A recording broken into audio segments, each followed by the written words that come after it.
Hello and welcome. Join me this week as I have opted to accept the most dubious challenge. Latest in the oddball modern combo decks lineage. This is a deck that Jhon Middlebrook beat the crap out of Brad Nelson with and finished 15th in the Classic last weekend at the SCG Tour stop in Charlotte. To kind of get the gist of it, you are an Emrakul deck. There's a lot of different Emrakul decks in Modern, but this one is one of the more unique ones.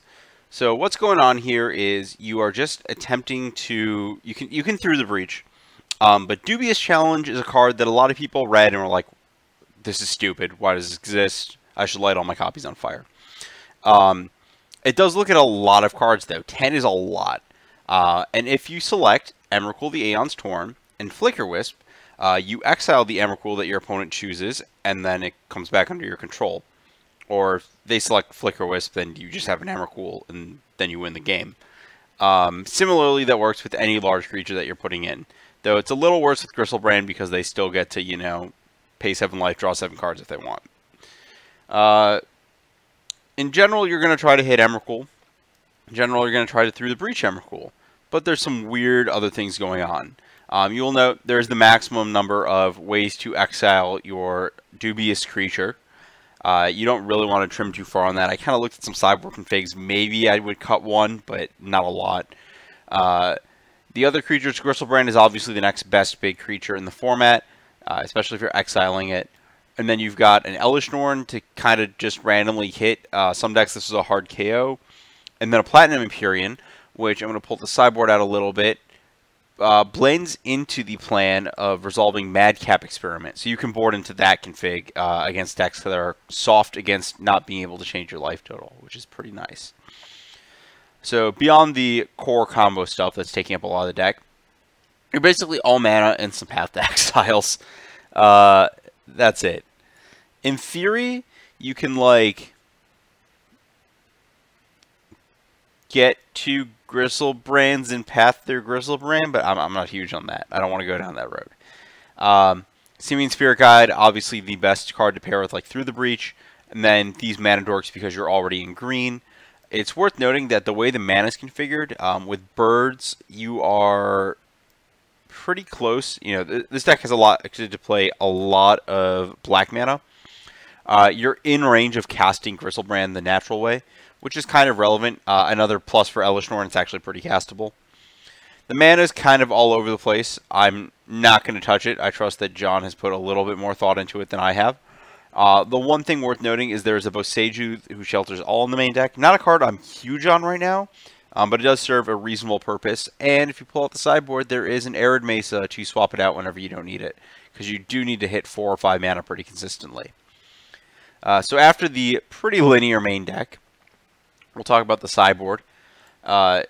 We have a Celestial Purge. It's more important now to be able to, as these combo decks. So one of the things I do like about this deck specifically is you get to be a combo deck with Path to Exile. And against the Death Shadow deck, removing their clock is a big deal. So you have Purge as another way to do that. Also handles random Planeswalkers, Blood Moon, stuff like that. Rest in Peace for Graveyards and Dredge. Stony Silence for the Artifact decks. Leyline of Sanctity, kind of partly against the discard decks, partly against certain linear decks like Burn. So I'm not sold on having 3, but I'm not, like, absolutely opposed to having 3. A Dispel to handle opposing counters, and that's alongside the Boseiju. And then a Ceremonious Rejection. There were 2 in the sideboard. I believe that was probably a typo. I'm not huge on having this card out of the sideboard of various combo decks. Actually, I'm much bigger on having...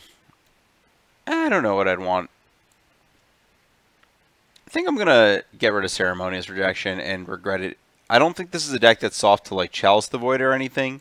So I'm just going to go with another Anger of the Gods. I think that this deck could, in theory, be soft to opposing creature decks. So this also is splash damage against Dredge, which is nice to have. Even though your deck's reasonable against Dredge, I'd assume, you are not, like, hyper powerful. So you can actually just lose to them. So we got the Madcaps against decks that are soft to plats. And then a slaughter games against opposing combo decks. Just kind of get you a card against like Adnaz or Scapeshift. I think one of the interesting things that I'll be doing is figuring out sideboarding with this deck. I think that the Platinum Empyrean and Elish Norn are negotiable. If those are good, potentially a Gristlebrand is negotiable. I wouldn't want to board too far down on those.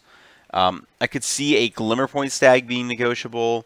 I could see a Mana Dork or a Spirit Guide being negotiable in matchups that are a little more attrition-y, and obviously the Pass are negotiable, but Sage is negotiable, and it's possible on the draw you can just cut a land completely. But I just kind of want to see what happens.